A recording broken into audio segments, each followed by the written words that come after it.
painel número 3. E para esse painel eu gostaria de chamar a professora Soraya Cortez, que é diretora do Instituto de Filosofia e Ciências Humanas e a minha colega de trabalho no programa de pós-graduação em Sociologia para coordenar este painel. E ela então chamará os membros da mesa que compõem esta sessão desta tarde.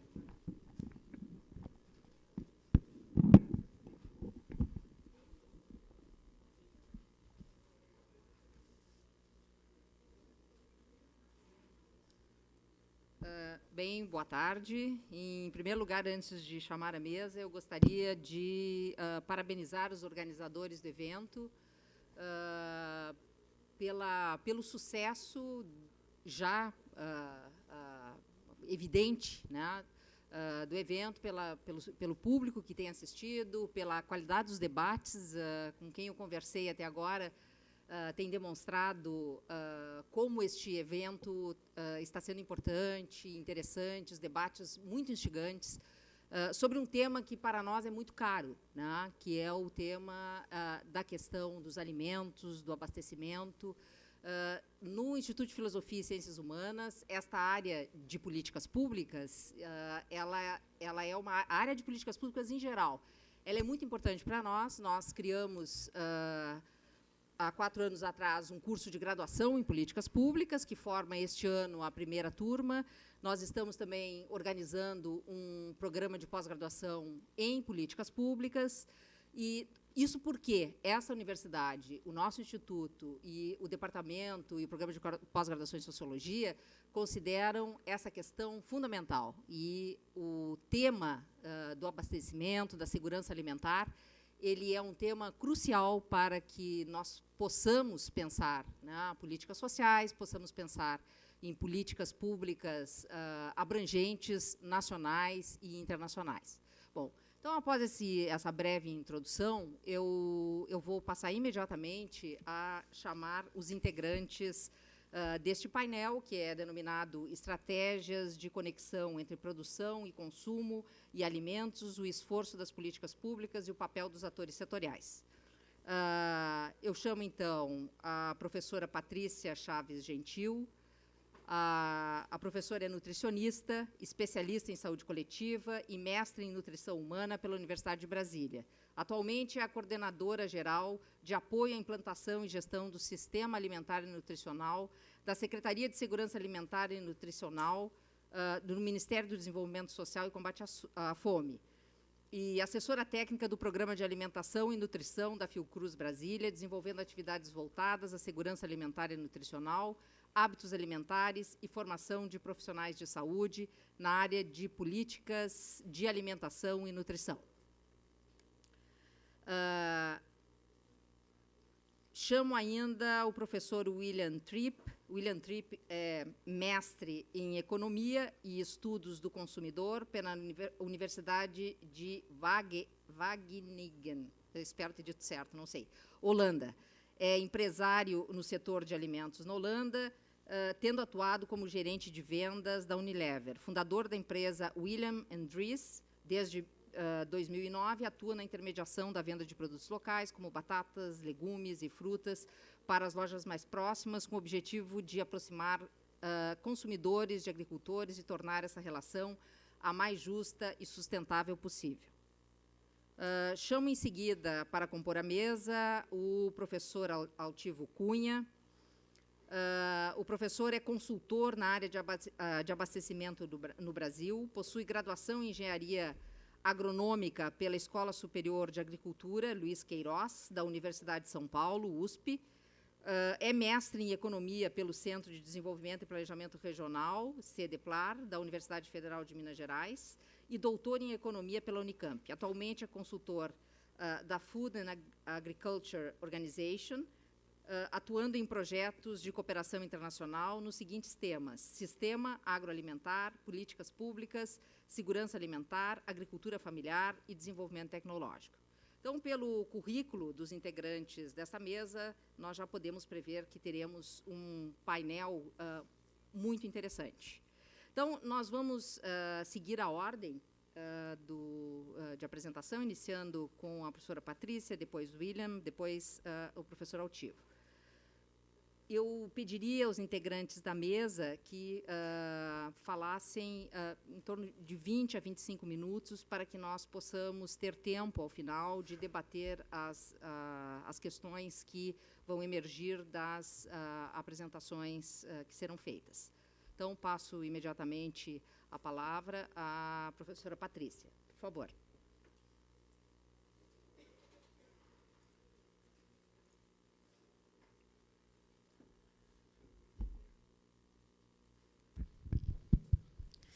Boa tarde a todos. Boa tarde. Primeiro, dizer que é um prazer estar aqui, participando do debate. Acho que, enfim, já foi colocado, né, a importância do tema, a gente não tem dúvida, e o fato da universidade estar trazendo e estar protagonizando essa discussão, chamando o governo para estar e desenvolvendo pesquisas nessa área é fundamental para a evolução da nossa política de segurança alimentar e nutricional. Acho que justificar a ausência do nosso secretário, o secretário Arnoldo, que foi convidado para estar aqui hoje, mas, infelizmente, não pôde estar presente. A gente está com uma agenda bastante complicada no governo federal.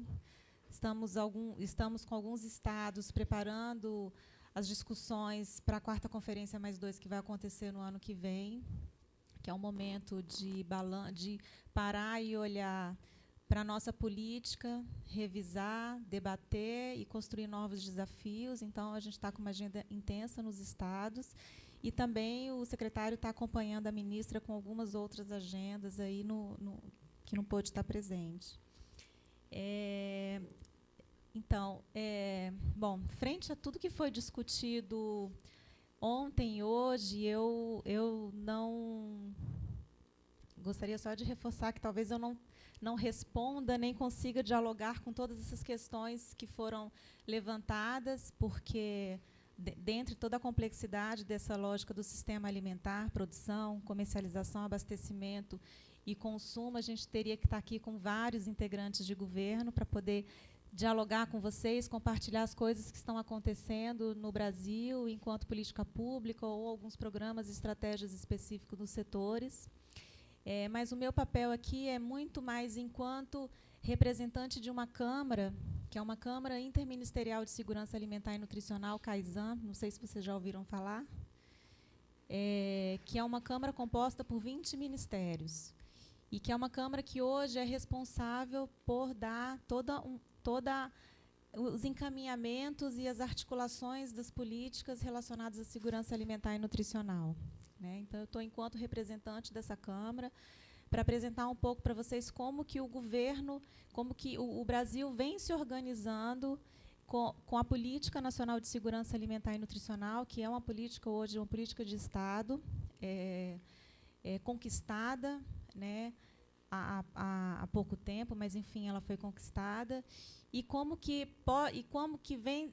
esse sistema, né, que esse sistema de segurança alimentar e nutricional pode apoiar a articulação entre as políticas de produção, comercialização e consumo, como que a gente pode fazer essas interrelações, essas conexões, né, da produção ao consumo. Então, o meu papel é muito mais aqui nesse sentido para apresentar para vocês. Só para vocês entenderem o papel do MDS nesse processo, né? O MDS, o Ministério do Desenvolvimento Social, tem uma secretaria, chamada Secretaria Nacional de Segurança Alimentar e Nutricional, SESAN, e essa secretaria ela desenvolve alguns programas e ações específicos, muitos que vocês já conhecem, tem o PA, tem os programas de cisternas, a questão do fomento de atividades produtivas, tem algumas ações de educação alimentar e nutricional, e essa secretaria desenvolve um outro papel, que é um papel de secretaria executiva dessa Câmara, dessa CAISAN. E ela tem o papel de articulador e de protagonizar toda essa discussão, dessa articulação dos setores para esse tema da segurança alimentar e nutricional. Bom, pode passar? Desculpa. porque eu fiquei do lado ao contrário. Quer que eu te ajude? Não, eu vou só levantar, porque eu acho que fica...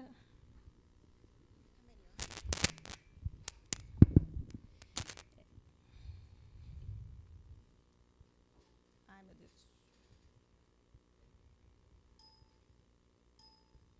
Opa. Como que eu passo aqui?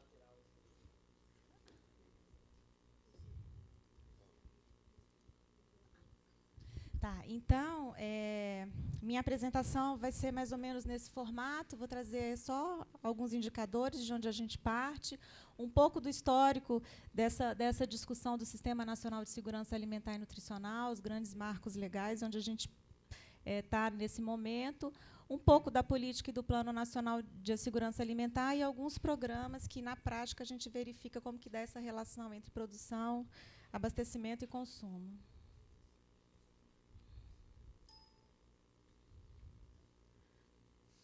Ai, meu Deus. Bom, só para recolocar como é que a gente está, qual o cenário que a gente está hoje ao longo desses últimos anos de atuação intensa do governo federal enquanto implementador de uma política de segurança alimentar e nutricional. Então, a gente tem, ao longo desses últimos anos, uma redução da pobreza e da desigualdade social importante no país, redução da insegurança alimentar e nutricional, uma redução da desnutrição e mortalidade infantil, aumento do poder de compra de alimentos pelas famílias, através dos programas do aumento do salário mínimo, programas de transferência de renda, e o aumento do excesso de peso, obesidade e doenças crônicas. Então, a gente mudou um pouco o panorama das questões de segurança alimentar. Bom, tem outros indicadores relacionados à produção, à questão da comercialização, do aumento da produção de frutas e hortaliças, mas a gente tem, hoje, um outro perfil da questão de segurança alimentar e nutricional que nos demandam novos desafios para dar conta desse tema no país. Pode passar? Então, voltando um pouquinho... É aqui? Alguém vai ter que ajudar aqui, porque nós não estamos conseguindo...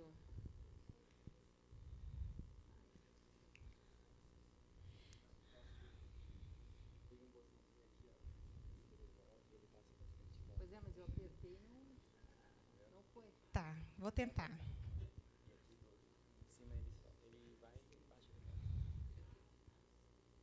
Bom, esse volta e... Não. Eu tenho que fazer um curso.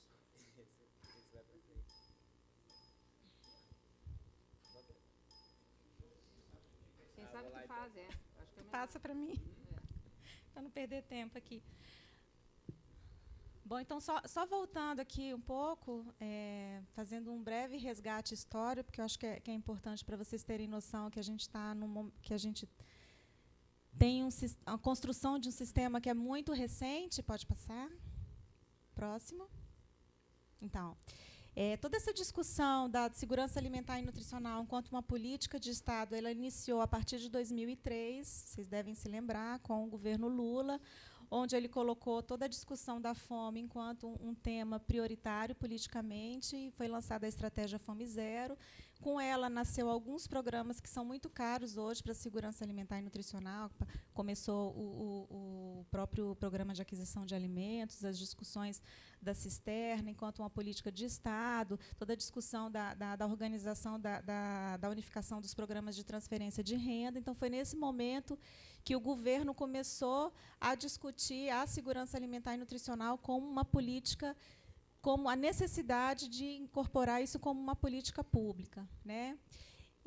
Em 2006, 2007, a partir de uma conferência, a gente conquistou uma lei, que foi a Lei 11.346, que criou um Sistema Nacional de Segurança Alimentar e Nutricional, que foi uma demanda da sociedade, que é um sistema que tem como objetivo articular os programas e políticas. Depois eu vou falar um pouquinho dessa estruturação desse sistema, e é ele hoje que é o esqueleto, a coluna vertebral de como esses programas se articulam, né, tanto no governo federal, nos estados e nos municípios, e tem dois princípios básicos nesse sistema e que os tornam mais complexo, que é um princípio da intersetorialidade e um princípio da participação social, que depois eu vou falar um pouco sobre isso. e teve um processo de regulamentação do Conselho de Segurança Alimentar e Nutricional, que é um órgão de assessoramento da Presidência da República, que é a organização da sociedade civil instituída e que milita e que traz toda essa discussão da segurança alimentar e nutricional e que desafia o governo a cada dia, a cada momento, para dar conta desses nossos desafios. Em 2010, a gente conquistou uma Política Nacional de Segurança Alimentar e Nutricional, e os critérios de elaboração do Plano de Segurança Alimentar e Nutricional, e conquistamos a alimentação enquanto um direito humano básico na nossa Constituição Federal, né? Então, estou passando bem rapidamente. Em 2011, a gente teve a publicação de um primeiro Plano de Segurança Alimentar, que eu vou mostrar um pouco para vocês mais para frente, e começou todo um processo de organização dos estados, de adesão dos estados a esse sistema nacional, e agora, mais recentemente, a gente teve os primeiros municípios que aderiram ao sistema. Tá? Então, é só para vocês perceberem que a gente está num processo de organização de um sistema que é muito recente e que, enfim, estamos engatinhando e estamos ainda também num processo de integração desse sistema com outros sistemas que já existem, como o próprio Sistema Único de Saúde, Sistema de Assistência Social. Pode passar? Bom, então, só relembrando para vocês qual é o conceito de segurança alimentar e nutricional que a gente usa no Brasil. Todos e todas têm direito a uma alimentação saudável, acessível, de qualidade, em quantidade suficiente, de modo permanente. A segurança alimentar e nutricional deve ser baseada em práticas alimentares promotoras da saúde, sem nunca comprometer o acesso a outras necessidades essenciais. Trata-se de um direito de se alimentar devidamente, respeitando particularidades e características culturais de cada região. Pode passar? Então, o que é esse sistema? Depois vocês vão entender por que eu estou trazendo toda essa lógica desse sistema, para depois entrar nos programas especificamente. O sistema tem como objetivos, então, formular e implementar políticas e planos de segurança alimentar e nutricional, estimular a integração dos esforços entre governo e sociedade civil, bem como promover o acompanhamento, monitoramento e avaliação da segurança alimentar e nutricional no país. Então, esse é o desafio do sistema, sobretudo integrar os diferentes esforços, diferentes setores, em torno de uma política única, uma política que seja articulada e integrada dos diversos setores. Pode passar? Bom, isso é o cerne, né? É o cerne do sistema. Por um lado, a gente tem uma participação social intensa. Eu acho que, não preciso eu falar que toda essa discussão da segurança alimentar e nutricional é uma discussão de militância, é um tema contra-hegemônico, é um tema de muitos enfrentamentos, considerando os desafios do nosso sistema alimentar. Acho que isso já foi discutido muito ontem, hoje, como esse modelo de produção que a gente tem, essa questão das indústrias de alimentos com os seus alimentos processados, os desafios dos abastecimentos, poucas corporações que detêm todo o poder de abastecimento. Então, a gente uma questão forte de regulação do Estado para essa questão do controle da qualidade dos alimentos. Então, é um tema de muitos enfrentamentos e que requer apoio, né? Para que ele apoio e força e vontade política para que, de fato, a gente consiga que o governo tenha um papel decisivo para essa questão, né? Além do que, a participação social, a gente, na nossa Constituição Federal, o modelo que o Brasil adotou foi um modelo da institucionalização da participação social. Então, em mais de 30 artigos da Constituição, você tem a participação social como instituída nos conselhos. É fundamental que ela seja organizada e que ela seja um órgão de assessoramento e de indução para o governo. E o modelo que a gente tem hoje no Brasil tem um CONSEA, que é esse Conselho Nacional de Segurança Alimentar e Nutricional, que é um conselho que tem um terço do governo, 2/3 da sociedade civil, com uma participação de diferentes representações. Você tem organizações da agricultura familiar, você tem organizações da saúde coletiva, você tem conselhos profissionais, você tem organizações, movimentos da cidade, você tem do campo, você tem povos e comunidades tradicionais. Então, você tem uma diversidade enorme da sociedade civil organizada e que vem lutando em prol desse tema, enfim, apoiando e assessorando nesse tema, né? O CONSEA é um conselho que tem uma agenda importante de atuação. Então, para vocês terem uma ideia, essa semana é uma agenda que tem no Conselho Nacional, de plenárias, de comitês, enfim, que mobiliza muito o governo sobre esses temas que a gente vem discutindo aqui. Recentemente, ontem à tarde, teve uma mesa de transgênicos, então o Conselho chamou o governo para responder, chamou a CTN-Bio para responder pelas questões de transgênicos. Ano passado, a gente fez uma mesa de agrotóxicos, chamando o governo, chamando as entidades que pesquisam nessa área, para poder evoluir com essas políticas. Então, esse é o critério, toda a parte dos princípios da participação social. A outra parte da intersetorialidade é esse desafio de integrar os diferentes setores em prol dos temas da segurança alimentar e nutricional, né? Então, como que isso funciona? Um exemplo para vocês. Tem essa Câmara intersetorial, no qual o MDS faz a Secretaria Executiva.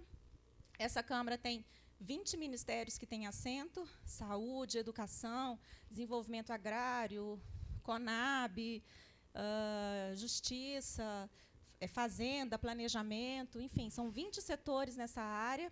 E eles, recorrentemente, a gente discute todas essas questões relacionadas a temas específicos e que envolve essa necessidade de integração de temas intersetoriais. Um exemplo, PAA, é um tema recorrente dessa Câmara, a discussão de cisternas, as discussões. Um exemplo para vocês entenderem: foi construído um plano intersetorial de prevenção e controle da obesidade nessa Câmara, por entender a questão da obesidade enquanto um desfecho importante desse mundo obesogênico, desse sistema alimentar que está aí posto. Então, é um plano que integre, que dialoga desde a produção, fortalecendo o componente da agricultura familiar, as questões de abastecimento, como tornar esses alimentos saudáveis mais acessíveis à população, o aumento do consumo de frutas e hortaliças, a questão de taxação de alguns tipos de alimentos ricos em açúcar, gordura, toda essa discussão da ponta do consumo, que é as ações de educação alimentar e nutricional, o guia alimentar da população brasileira. Então,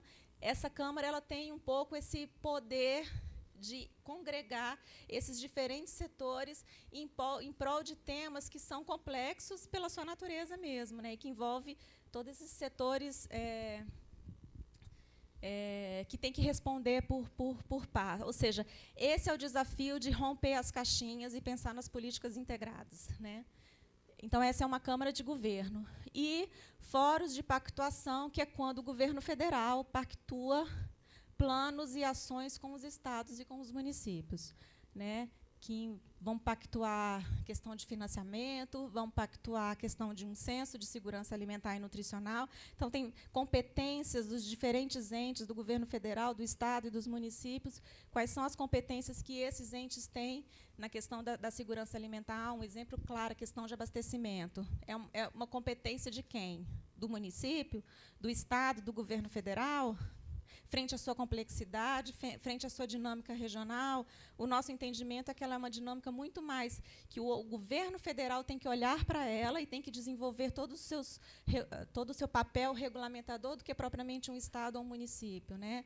Do contrário, os equipamentos de segurança alimentar e nutricional que estão no município, os restaurantes, as cozinhas, é competência do governo federal? Não, o entendimento é que é competência do município. Então, é um pouco essa relação federativa que acontece nesse ambiente do sistema. Pode passar, por favor? Bom, então, essa é só uma figura que representa essa lógica do CISAM, né? Então, você tem um componente nacional, que é um pouco que eu falei para vocês, que você tem as conferências de 4 em 4 anos, onde a sociedade civil, de uma forma organizada, se manifesta, debate, lança os desafios do tema, né? Você tem um Conselho Nacional, uma Câmara Interministerial de Governo e você tem um Plano Nacional, que é o grande operador da política nacional.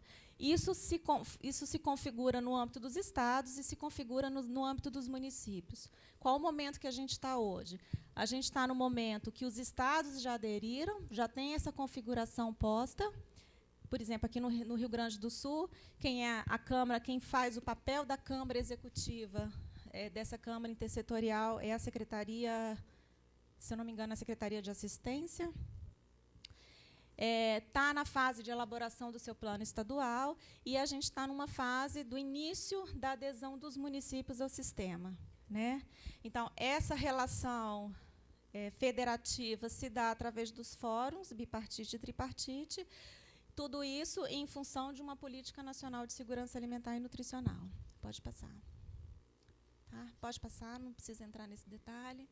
Então, o que é o sistema, né? Pode passar, vai passando. Pode passar. Aí. O que é o sistema?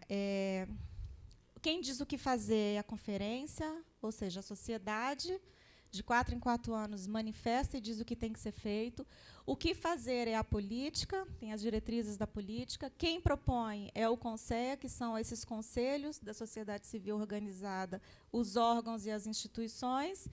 Quem faz é essa Câmara, que é o grande articulador, seja no nível nacional, no estado, do município, das ações, e como fazer está no plano de segurança alimentar e nutricional. Por que o plano é importante? Porque o plano é que vai fazer toda a parte de gestão dos programas, é que vai definir o financiamento, é que interage com o PPA, que é o plano de planejamento do governo, e que define o orçamento para a execução dessas políticas, né? Pode passar? Bom, então, para entrar um pouco mais esse é um panorama geral de como o governo hoje vem se organizando para essa lógica da integração dos programas de segurança alimentar e nutricional, sempre lembrando essa lógica de integrar desde a produção até o consumo, né?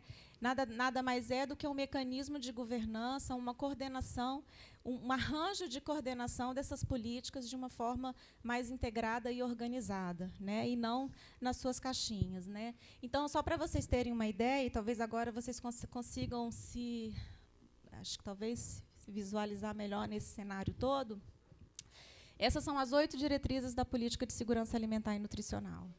Tá? Então, tem uma segunda diretriz que fala explicitamente desse tema que a gente está discutindo esses 2 dias aqui, que é a promoção do abastecimento e estruturação de sistemas sustentáveis e descentralizados, de base agroecológica, de produção, extração, processamento e distribuição de alimentos. Então, é nesse momento que toda essa discussão de fortalecimento da agricultura familiar, da necessidade de reestruturar toda essa política de abastecimento enquanto sistema do público, do Estado enquanto um Estado mais regulador desses temas de abastecimento estão colocados nessa diretriz.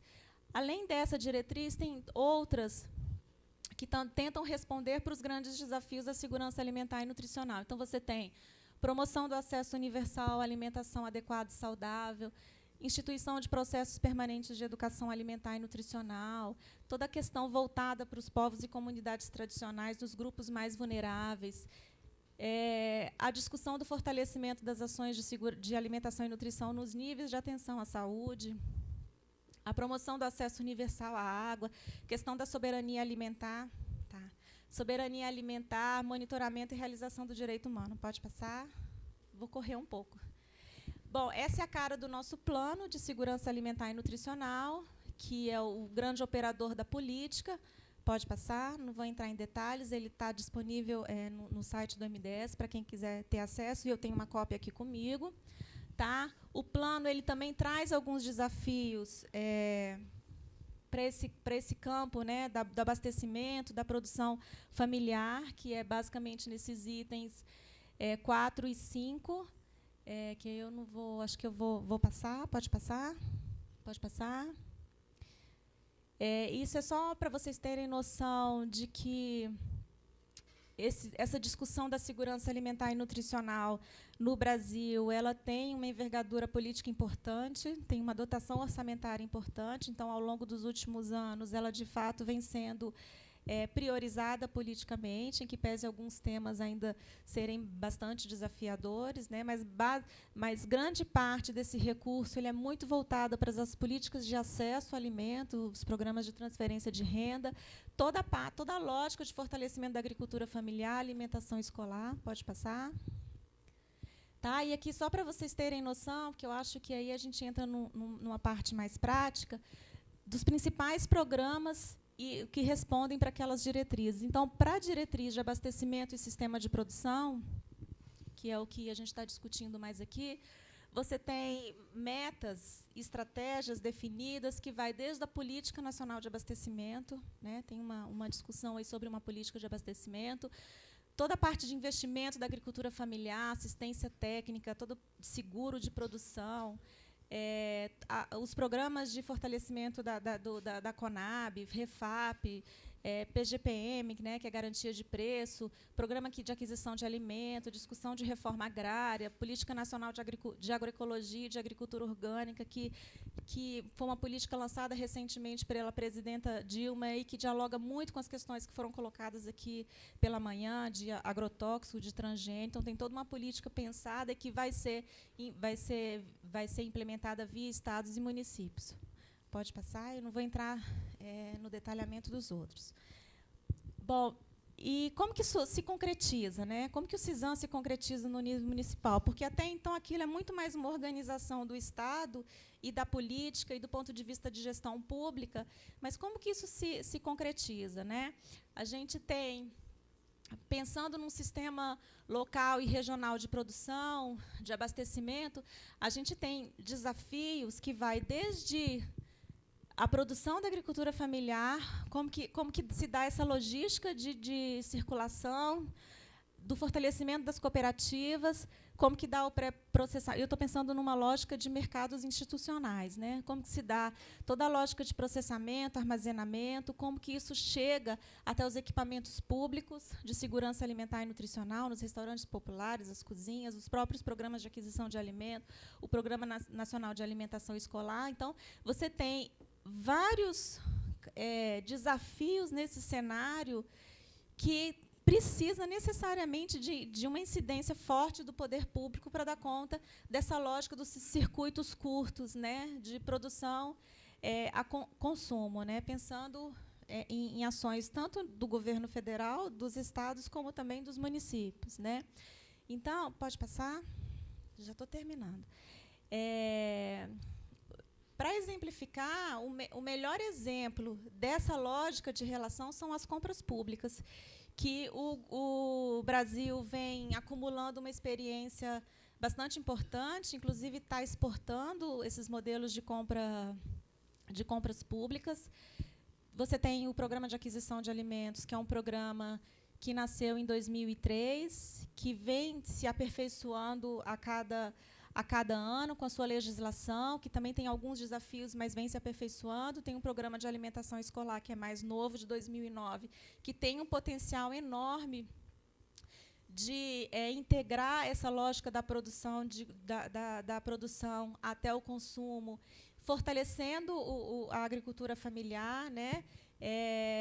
Fortalecendo as ações voltadas para as famílias mais vulneráveis e, ao mesmo tempo, dinamizando a economia e, ao mesmo tempo, trazendo alimentos mais saudáveis e adequados para a população. E você tem uma modalidade mais nova, que é a compra institucional, que é uma modalidade que foi regulamentada ano passado, que é uma modalidade de dispensa de licitação. Você pode adquirir produtos da agricultura familiar por dispensa de licitação, faz uma chamada pública, a preço de mercado, o Estado pode comprar, o município pode comprar, as empresas públicas podem comprar, os hospitais, enfim, os presídios, Forças Armadas. É uma modalidade nova, que para a gente está sendo um desafio enorme. Então, para vocês terem uma ideia, o governo federal está adquirindo kits da agricultura familiar para os voluntários da Copa no ano que vem, dos grandes eventos, e a ideia é juntar toda uma política de campanha e de sensibilização para os produtos da agricultura familiar e produtos orgânicos com os grandes eventos. E a gente está apanhando muito nesse processo, porque não é fácil essa lógica de uma compra institucional grande, pesada, do governo federal. Então, são coisas de 20 mil, 30 mil kits espalhados no país inteiro. Né? Então, você precisa de cooperativas que dê conta disso, você precisa de diversidade dos produtos, você precisa pensar na regionalidade da produção. Então, enfim, são desafios que eu estou colocando aqui, mas que, de alguma forma, mostra ainda a persistência e o interesse do governo de manter toda essa política voltada para o fortalecimento da agricultura familiar. Pode passar? Bom, eu não vou me deter muito a isso em função do tempo, mas acho que vocês sabem das finalidades do Programa de Aquisição de Alimento e da importância dele. Acho que eu vou passando, pode passar. Pode passar. Então, essa é um pouco a lógica de a evolução dos normativos do PAA e como que ele está hoje. Pode passar. Essas são as modalidades, né, do PAA, também não vou me deter nisso, acho que vocês conhecem, pode passar. E aqui eu queria chamar a atenção só para alguns avanços, né, do Programa de Aquisição de Alimentos que tiveram nos últimos tempos. Então, o programa ele está mais desburocratizado, então hoje a gente não faz mais convênio com o Estado e com o município, a gente faz termos de adesão, onde o Estado tem uma pactuação de compromissos, né, com o governo federal, pode ser feito com o Estado, pode ser feito com o município, pode ser feito com o consórcio, essa pactuação. E o olhar hoje do governo federal é muito mais no sentido de qualificar essa gestão do Estado e dos municípios, né, e qualificar um pouco essa relação federativa, aprimorar os mecanismos de controle. Acho que vocês acompanharam aí que a gente passou por momentos bem complicados em relação ao Programa de Aquisição de Alimentos, o PAA. Ultimamente, algumas... bom, foi para a televisão, enfim, acho que vocês acompanharam isso, algumas denúncias, e a ideia é que isso vem dar uma energizada e veio forte para que a gente aprimore os mecanismos de controle do programa, né, e por meio de sistemas informatizados e tal. E o apoio financeiro voltado para as cooperativas, né, uma das finalidades do programa é fortalecer o cooperativismo e o associativismo. E, além disso, o recurso que antes ia para o Estado ou para o município, ele vai direto para o agricultor familiar. Então, o agricultor familiar ele recebe um cartãozinho e ele recebe depositado na conta dele o valor que ele pactuou que ia entregar os produtos e o valor que ele pode receber em relação aos produtos. Tá? Então, isso foi a grande inovação do programa. Tem uma outra inovação que é uma resolução de destinação dos alimentos, que até então não existia. Quais são os equipamentos que podem receber esses produtos da agricultura familiar? Né? Então, você tem as entidades do Sistema Único de Assistência Social, os CRAS, os CRES, que define os critérios para as famílias mais vulneráveis receber essas doações. Você tem os restaurantes, as cozinhas. Né? Então, você tem outros equipamentos que podem estar recebendo esses produtos. Você tem agora um controle do recebimento pelas entidades, que antes não existia. E a gente tem um desafio que foi posto agora, que é qualificar a demanda. Ou seja, você não compra mais só o que é produzido, você interfere diretamente no que é produzido, né? Que é um pouco fechar aquele circuito curto, onde você... Porque antes, para vocês terem uma ideia dos problemas que existiam, é que, de repente, chegava um caminhão de cenoura no restaurante popular. E aquele restaurante popular tinha que dar conta daquele caminhão de cenoura. Passar, enfim, 3 semanas comendo cenoura, ou produzindo e preparando cenoura. Agora, não, agora a ideia é qualificar essa demanda. O que de fato precisa, qual é a demanda de produção, para a gente dar conta de respeitar aquele... Bom, isso é um desafio enorme, que o PNAE está tendo muito mais força nesse processo de qualificar a demanda do que propriamente o PAA. Pode passar? Bom, isso aqui é só para mostrar para vocês que a gente está num processo de estruturar a logística de apoio da agricultura familiar, né, que são as unidades de apoio, que para dar conta de processar esses alimentos, enfim, destinar para o... Pode passar? Pode passar, são centrais de apoio também.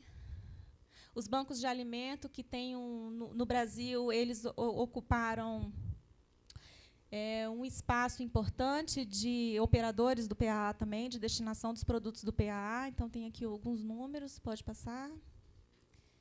Esse é um pouco da evolução da execução financeira do programa, para vocês terem uma ideia. Hoje, o PAA está em torno de 840 milhões de reais destinados para ele. Temos em torno de 185 mil agricultores familiares que estão sendo beneficiados, mas a gente tem um desafio enorme, porque tem 4 milhões de agricultores com DAP. Promove em torno de, se não me engano, 500 tipos de produtos que são comprados da agricultura familiar. Pode passar. Pode passar. Gente, desculpa, eu vou passar correndo por causa do tempo. Aqui eu queria falar um pouquinho do PENAI.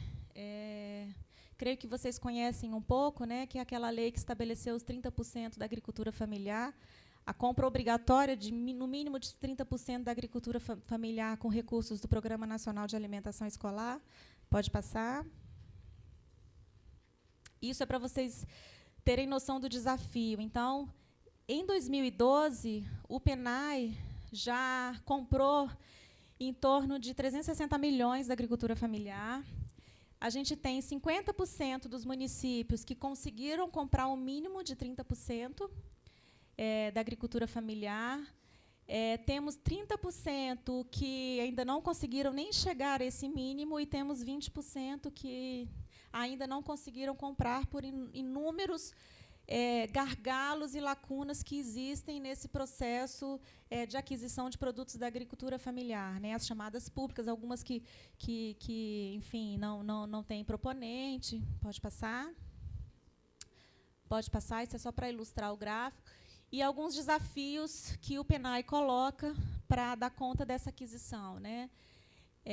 A gente tem uma demanda enorme da alimentação escolar. Por incrível que pareça, nós nos deparamos com escolas e com cozinhas sucateadas, ou seja, as cozinhas não têm estrutura para preparar os alimentos que vêm da agricultura familiar, então precisa de um pré-processamento, nem recursos humanos. Então, isso é uma lacuna importante. Então, o governo federal está se preocupando agora por equipar as cozinhas. Toda essa lógica da urbanização, da redução dos agricultores e da produção insuficiente, que é o que o PENAI está se deparando. Pode passar? Gente, é isso. Desculpa a demora, mas, enfim, a gente pode aprimorar um pouco no debate.